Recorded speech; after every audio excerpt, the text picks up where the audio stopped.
Oke, bismillahirrahmanirrahim. Assalamualaikum warahmatullahi wabarakatuh. Alhamdulillah, puji syukur kita panjatkan kehadirat Allah Subhanahu wa taala yang masih memberikan kesehatan kepada kita semua. Serta salam dan taslim atas junjungan Muhammad sallallahu alaihi wasallam yang telah mengajarkan kepada kita pentingnya untuk menuntut ilmu. Eh, Hari ini kita coba melanjutkan materi kita tentang kewirausahaan, masih mengangkat tema tentang milenial cerdas finansial. Milenial cerdas finansial merupakan suatu hal yang sangat penting untuk diketahui, karena tentunya dalam materi ini kita akan membahas terkait dengan bagaimana kita mengelola keuangan. Berkaitan dengan entrepreneurship, maka ada beberapa hal yang harus kita ketahui. Yang pertama, dari sisi bisnis itu kita melihat bahwa apa sih sebenarnya itu bisnis. Bisnis itu merupakan suatu hal yang sangat penting dalam kehidupan dan menjadi penopang dalam perekonomian kita. Indonesia akan menjadi negara yang sangat maju jika banyak di antara penduduknya yang berproses sebagai pebisnis atau entrepreneurship. Berdasarkan penelitian yang ada dan yang disampaikan oleh BPS, rata-rata penduduk yang berprofesi sebagai pebisnis atau entrepreneurship itu kurang lebih 3%. Artinya apa? Dari 270 juta orang Indonesia yang berprofesi sebagai pebisnis, itu hanya 3% dari yang tercatat sebagai angkatan kerja. Yang lainnya mayoritas adalah karyawan. Terus apa definisi dari entrepreneur tersebut atau bisnismen tersebut?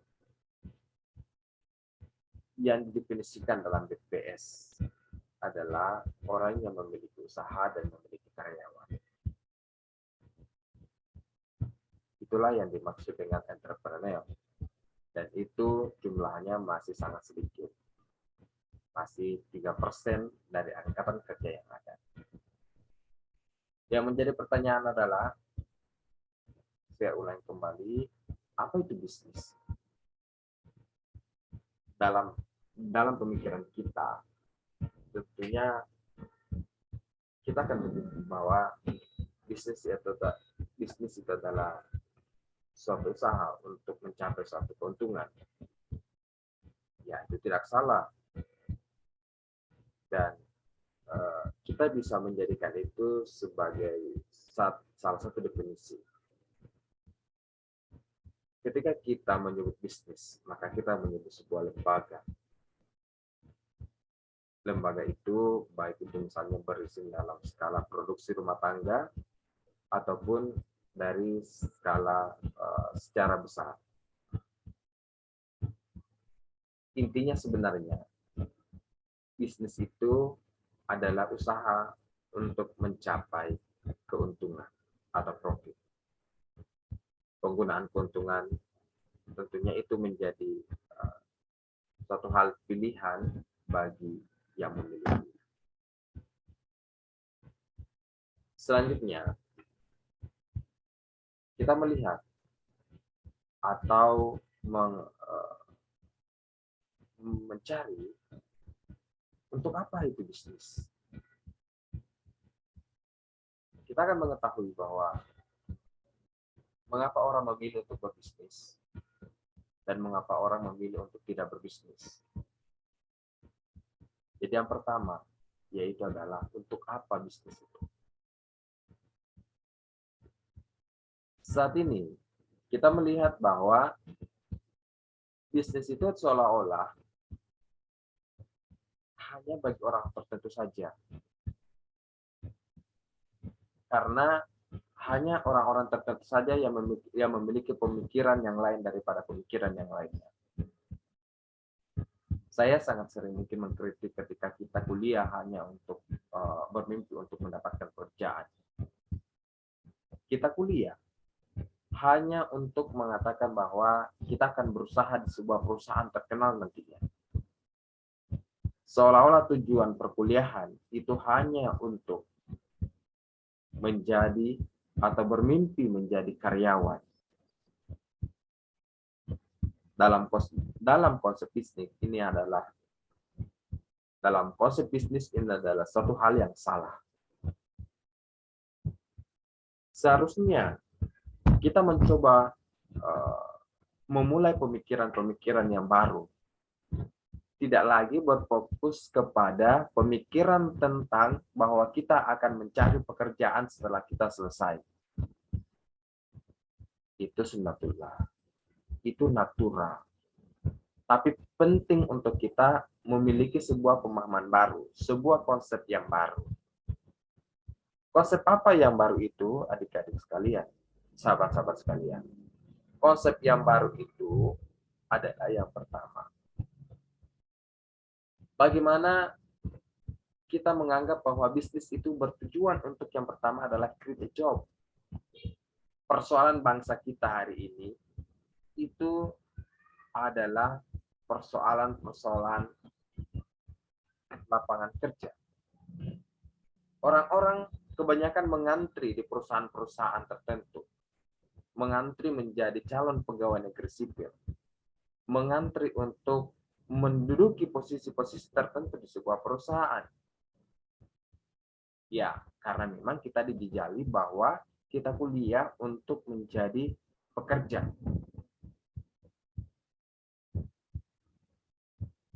Mungkin kita kagum pada orang-orang tertentu yang memiliki karyawan yang begitu banyak. Kita kagum pada orang-orang pengusaha-pengusaha tertentu yang sudah memiliki perusahaan besar. Tetapi itu semua dimulai dari konsep berpikir kita. Mereka memiliki konsep di dalam pemikiran mereka adalah mereka tidak pernah bermimpi untuk menjadi karyawan. Yang mereka mimpikan adalah bagaimana membesarkan perusahaan-perusahaan yang mereka miliki.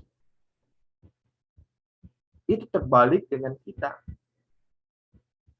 Yang menjadi mimpi kita adalah kita bermimpi untuk bekerja di sebuah perusahaan terkenal. Dan mereka bermimpi bagaimana mengembangkan perusahaan mereka agar semakin menggurita. Apakah ini yang disebut karena mimpi kita mungkin yang kekecilan? Apakah ini disebabkan karena akibat dari kolonialisme? Atau memang kita belum bisa mengubah pola pikir kita? Menurut saya, pola pikir itu harus dirubah. Salah satunya pola pikir kita dari looking for job menjadi create a job. Itu sangat penting menurut saya. Mengapa penting, adik-adik sekalian? Karena create a job itu akan memberikan lapangan kerja bukan hanya untuk kita diri sendiri, tetapi juga untuk orang lain. Maka kalau hari ini kita berpikir, konsep berpikir kita adalah bahwa kita ingin mencari kerja, maka pekerjaan itu walaupun kita bergaji 10 juta, 20 juta, tapi it's just for us. Jadi itu hanya untuk kita saja. Tetapi ketika kita berpikir bahwa kita berusaha untuk menciptakan lapangan kerja, walaupun itu adalah gajinya kecil, tetapi ada beberapa orang yang bekerja, kita telah berkontribusi untuk mereduksi kemiskinan. Kita telah berkontribusi untuk mereduksi ketimpangan. Yang kita harapkan adalah, salah satu harapan kita adalah bagaimana semua ini, misalnya adik-adik yang bercita-cita jadi pengusaha ini, itu betul-betul bisa create a job. Sekali lagi, bisa create a job. Karena itu adalah satu hal yang sangat penting. Ketika kita berhasil untuk create a job, maka tentunya juga kita akan mengarah kepada reduce poverty atau mengurangi kemiskinan. Kenapa kita bisa mengurangi kemiskinan dengan pekerjaan kita, dengan membuat bisnis misalnya? Mengapa bisa demikian, adik-adik sekalian? Karena dengan cara itu, dengan cara penciptaan lapangan kerja yang bisa kita lakukan, maka setidaknya kita juga berkontribusi untuk masyarakat miskin. Mungkin saya tidak tahu apakah di antara kalian ada dari kelompok yang boleh dikata adalah kelompok yang menengah ke bawah, yang merasakan penderitaan bagaimana pahitnya menjadi orang miskin.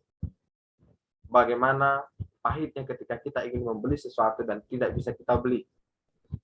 Bagaimana ketika kita mau makan dan tidak ada lagi makanan. Dengan kontribusi sebagai seorang bisnis, sebagai seorang businessman, sebagai seorang entrepreneurship, maka kita bisa memberikan makan kepada orang-orang yang ingin makan karena pekerjaan yang kita berikan. Kita memberikan kemampuan mereka untuk menyekolahkan anak-anak mereka karena pekerjaan yang kita berikan. Kita membuat mereka, asap mereka bisa menyala karena pekerjaan yang kita berikan. Setidaknya, dengan apa yang kita lakukan itu bisa mereduksi atau mengurangi kemiskinan, atau dalam artian memberikan pendapatan kepada kelompok-kelompok yang rentan terhadap kemiskinan ini dan bisa untuk menikmati kehidupan sebagaimana yang lainnya. Tentunya ini hal yang sangat penting untuk kita pikirkan bahwa menjadi manusia bukan hanya sekedar untuk menikmati apa yang kita miliki. Setelah kita create a job, menciptakan lapangan kerja untuk orang, mengurangi kemiskinan, maka yang ketiga tentunya itu adalah tujuan akhir adalah menciptakan kesejahteraan. Kesejahteraan ini adalah harapan semua orang. Adik-adik kuliah pun itu dengan harapan bahwa suatu saat bisa menjadi manusia yang sejahtera. Maka dari itu dengan reduce poverty tadi diharapkan akan memberikan kesejahteraan. Hal tersebut diharapkan memberikan kesejahteraan. Mengapa demikian? Karena dengan memberikan lapangan kerja, banyak orang yang tidak bisa bersaing di dalam lapangan kerja yang tersedia. Banyak orang yang tidak terserap. Nah, ketika kita mampu hadir untuk bisa menyerapnya, maka itu bisa meningkatkan kesejahteraan mereka. Salah satu hal yang harus kita lakukan adalah kita memutus mata rantai kemiskinan. Apa itu mata rantai kemiskinan? Orang yang miskin itu tidak sehat, katanya. Atau dalam hal ini produktivitasnya rendah. Produktivitasnya rendah, maka pendapatannya rendah. Pendapatannya rendah tidak bisa menyekolahkan anak-anak mereka, maka pendidikannya juga rendah. Ketika pendidikannya rendah, itu kembali kepada produktivitasnya rendah. Pendidikan rendah, pendapatan rendah, produktivitas rendah, dan sebagainya. Maka tugasnya adalah bagaimana kita memutus rantai kemiskinan itu agar dia bisa menjadi manusia yang produktif, yaitu dengan menciptakan welfare itu atau kesejahteraan. Jadi boleh dikata bisnis itu untuk apa? Kita singkat bahwa bisnis itu untuk create a job, reduce poverty, and create welfare. Adik-adik sekalian, sahabat-sahabat sekalian. Nah, pertanyaannya, kalau kita sudah memiliki pemikiran, jika kita telah memiliki pemikiran terkait dengan untuk apa berbisnis, maka pertanyaan selanjutnya adalah how to start. Bagaimana kita memulai? Maka yang pertama di sini adalah kita harus change our mindset from looking a job to create a job. Sebagaimana yang saya bahasakan tadi. Bagaimana kita memulai ini? Maka yang pertama adalah kita mencoba untuk mengubah pemikiran kita dari mencari pekerjaan dan mengganti menjadi menciptakan pekerjaan. Hal ini sangat penting, saudara-saudara sekalian, karena mayoritas penduduk Indonesia di dalam pikirannya itu adalah mencari pekerjaan, bukan menciptakan pekerjaan. Maka jika suatu saat kita memiliki suatu profesi, bekerja di sebuah tempat, maka penting bagi kita untuk berpikir adalah bagaimana kita menciptakan pekerjaan. Karena ini adalah suatu hal yang sangat penting bagi kita. Karena kita tidak berpikir tentang kita saja, tapi kita berpikir tentang kita dan orang lain. Hal-hal seperti itu sangat penting bagi pemikiran kita, apalagi kita sebagai seorang anak muda. Kita adalah generasi milenial, kita adalah generasi Zoomer, dengan berbagai potensi-potensi yang kita bisa lakukan. Potensi kita sebagai manusia yang melek teknologi, maka dari itu kita bisa memaksimalkan potensi itu untuk meningkatkan kapasitas kita. Tetapi yang penting sekali lagi, untuk memulai yang pertama adalah kita mengubah mindset kita dari looking a job menjadi create a job. Ingat baik-baik. Sekali lagi, mengubah mindset kita dari looking a job to create a job. Itu hal yang sangat penting bagi kita. Nah, bagaimana kita memulai? Kita memulai dengan cara yang pertama adalah kita melihat peluang. Kalau kita sudah memiliki pemikiran untuk mengubah mindset dari looking a job to create a job, maka pertama kita melihat opportunity. Kita melihat peluang yang ada di sekitar kita. Apa yang kita bisa jadikan sebagai bisnis? Apa yang bisa kita jadikan sebagai sumber pendapatan? Banyak hal. Mungkin ketika kita melihat teman kita, saudara kita, kita melihat ada peluang untuk berkolaborasi, bekerja sama untuk sama-sama menghasilkan pendapatan. Sebagai contoh yang simpel, ketika kita tinggal di kompleks tertentu misalnya, kita melihat orang-orang kalau ingin beli token listrik itu harus keluar. Mengapa kita tidak siapkan itu? Untuk beli data harus ke jalan poros. Mengapa kita tidak siapkan itu? Atau hal-hal yang lain yang kira-kira menjadi kebutuhan orang-orang di kompleks itu. Di mana jika ingin membelinya, dia harus keluar. Itu bisa kita jadikan sebagai opportunity atau peluang. Nah, hal-hal seperti ini, ketika kita tadi telah memiliki yang pertama, pengetahuan tentang mindset job and looking a job dan create a job, kita melihat peluang yang ada. Sebagai mahasiswa, saya menganggap bahwa saatnya kalian adalah untuk belajar hari ini. Kalian saatnya adalah untuk mencoba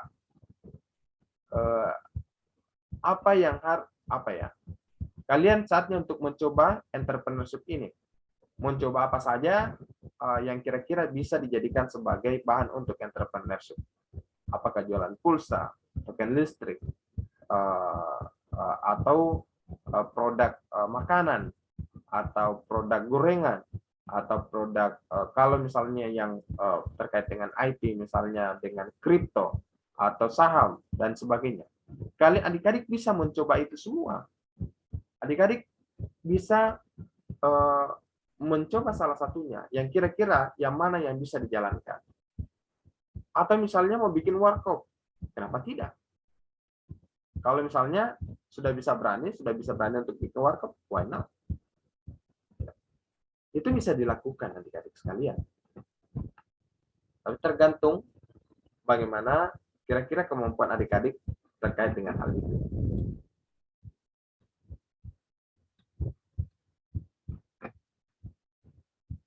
Selanjutnya, setelah kita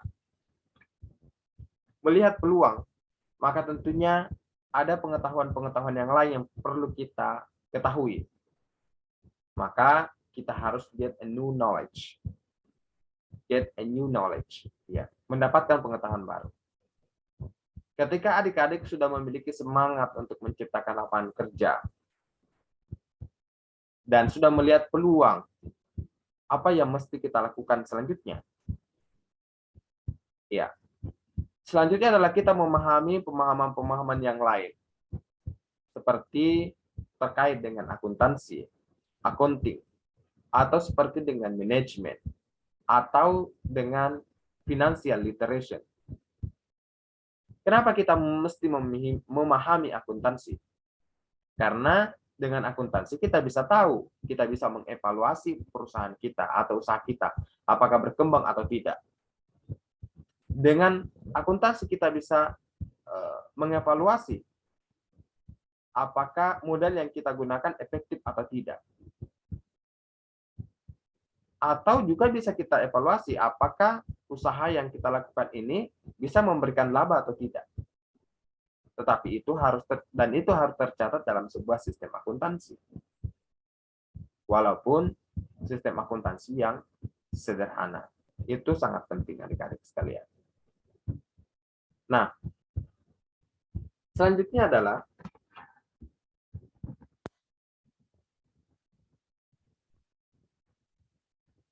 selain pelajaran akuntansi, maka juga kita sangat penting bagi kita adalah belajar tentang manajemen.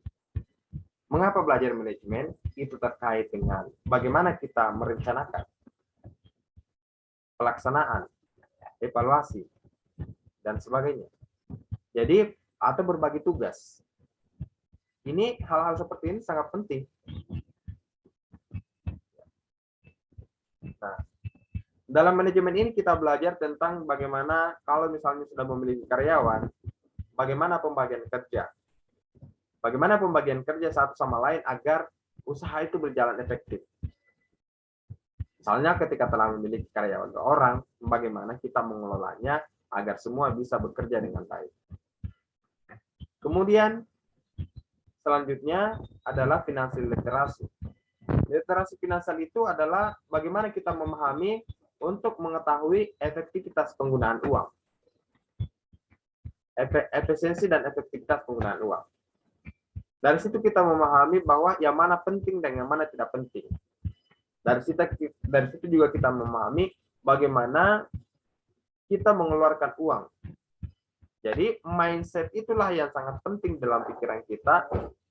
Pertama tadi mindset tentang menjadi entrepreneur, kemudian yang kedua adalah mindset kita tentang pengelolaan uang atau pengelolaan dana investasi. Atau kita memilih investasi yang seperti apa. Itu di financial literasi atau literasi finansial. Selanjutnya, bagaimana memulai? Pada poin yang ketiga adalah kita harus berani. Untuk menjadi entrepreneurship itu kita harus berani. Berani apa? Ada 2 hal keberanian yang harus kita miliki. Kemudian yang pertama adalah berani untuk memulai, kemudian yang kedua berani untuk menerima risiko. Ya, menjadi entrepreneurship boleh dikata kita mirip dengan apa ya? Kita berjalan di atas risiko. Yang pertama dulu, kita berani untuk memulai. Karena persoalan terbesar adalah ketakutan kita adalah ketakutan untuk melangkah di awal. Kita terlalu takut dengan segala risiko. Kita terlalu takut dengan segala macam bentuk ketakutan-ketakutan yang lain. Nah, karena ketakutan itulah yang membuat kita tidak memulai, padahal waktu terus berjalan. Karena ketakutan itu adalah kita mengatakan nanti, dan perjalanan waktu terus berjalan dan sampai akhirnya kita tidak jadi untuk membuatnya. Waktu adik-adik di kampus adalah 4 tahun. Ketika ingin memulai, mencoba belajar untuk memulai, maka tentunya itu sangat baik. Karena permulaan itu tidak mudah. Karena ketika kita memulai dengan suatu prinsip bahwa ketika saya memulai, maka saya akan terus untuk menggerakkannya sampai berhasil. Ketakutan untuk memulai ini itu menghinggapi hampir sebagian besar orang Indonesia. Hal itu kita bisa lihat bahwa yang menjadi entrepreneur yang tercatat itu hanya 3%. Maka dari itu adik-adik sekalian, ini menjadi tantangan bagi adik-adik untuk bisa menjadi entrepreneur. Untuk bisa menjadi bagian dari negeri ini yang 3% itu. Kita berharap bahwa untuk memajukan Indonesia dibutuhkan entrepreneur 5-10%. Paling minimal 5%. Agar distribusi kekayaan itu tidak hanya berfokus pada orang-orang itu saja. Agar masyarakat pribumi mampu menjadi entrepreneur dan bisa menjadi orang kaya yang baru. Tentunya ketika kita bisa memulai ini, maka yakinlah bahwa suatu saat Anda atau begini, ketika ingin memulai ini, coba luruskan adik-adik niatnya. Yang pertama kita memulai itu adalah untuk create a job, to reduce poverty and create welfare. Jadi untuk menciptakan lapangan kerja, mengurangi kemiskinan, dan menciptakan kesejahteraan. Anggap itu adalah mimpinya adik-adik selama menjadi hidup. Anggap itu adalah sebagai sesuatu nilai yang masuk ke dalam diri adik-adik. Kemudian nilai itu menjadi bagian dari kehidupan yang kira-kira menjadi sekaligus menjadi proposal hidup kita kepada Tuhan. Menjadi proposal hidup kita kepada yang menguasai semesta ini. Nah, itu tadi brief yang pertama adalah berani memulai. Kemudian brief yang kedua adalah berani menanggung risiko. Ya. Menjadi entrepreneurship, risiko itu berbanding lurus dengan keuntungan atau pendapatan.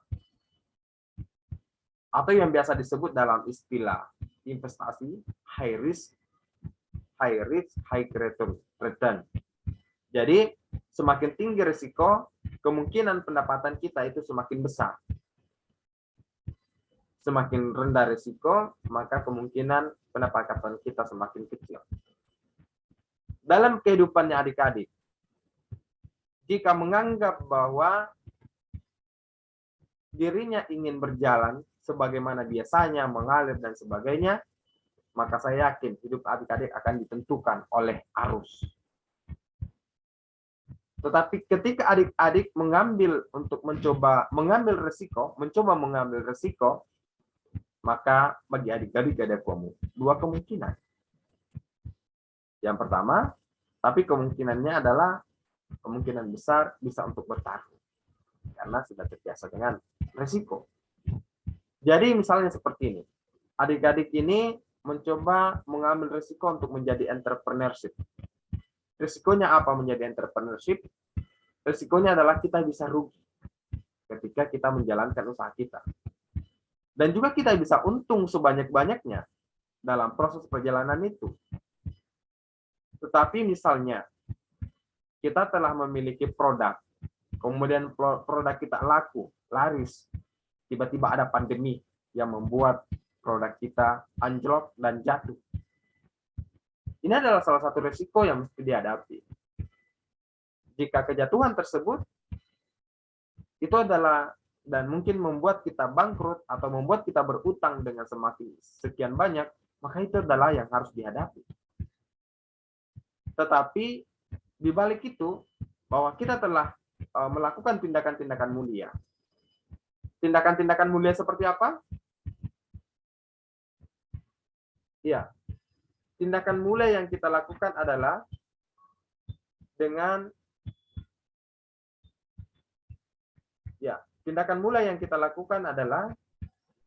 dengan memberikan lapangan pekerjaan kepada orang lain, dengan mengurangi kemiskinan dan sebagainya. Inilah yang telah kita lakukan. Maka dari itu sangat penting bagi kita untuk mendapatkan, maka sangat penting bagi kita adalah untuk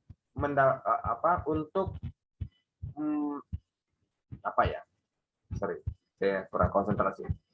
Ya, jadi suatu hal yang sangat penting bagi kita adalah bagaimana kita bisa melakukan semua itu, bisa menjalankan usaha itu, yang tentunya dengan hal tersebut kita mampu untuk bisa survive dan bisa mendapatkan keuntungan, dengan tentunya selain keuntungan itu kita bisa juga menciptakan lapangan kerja dan sebagainya. Oke, saya kira untuk pertemuan perdana ini atau materi perdana ini cukup sekian. Sebelumnya kami ucapkan terima kasih. Jika ada pertanyaan, kita akan tanyakan di sesi diskusi. Terima kasih. Assalamualaikum warahmatullahi wabarakatuh.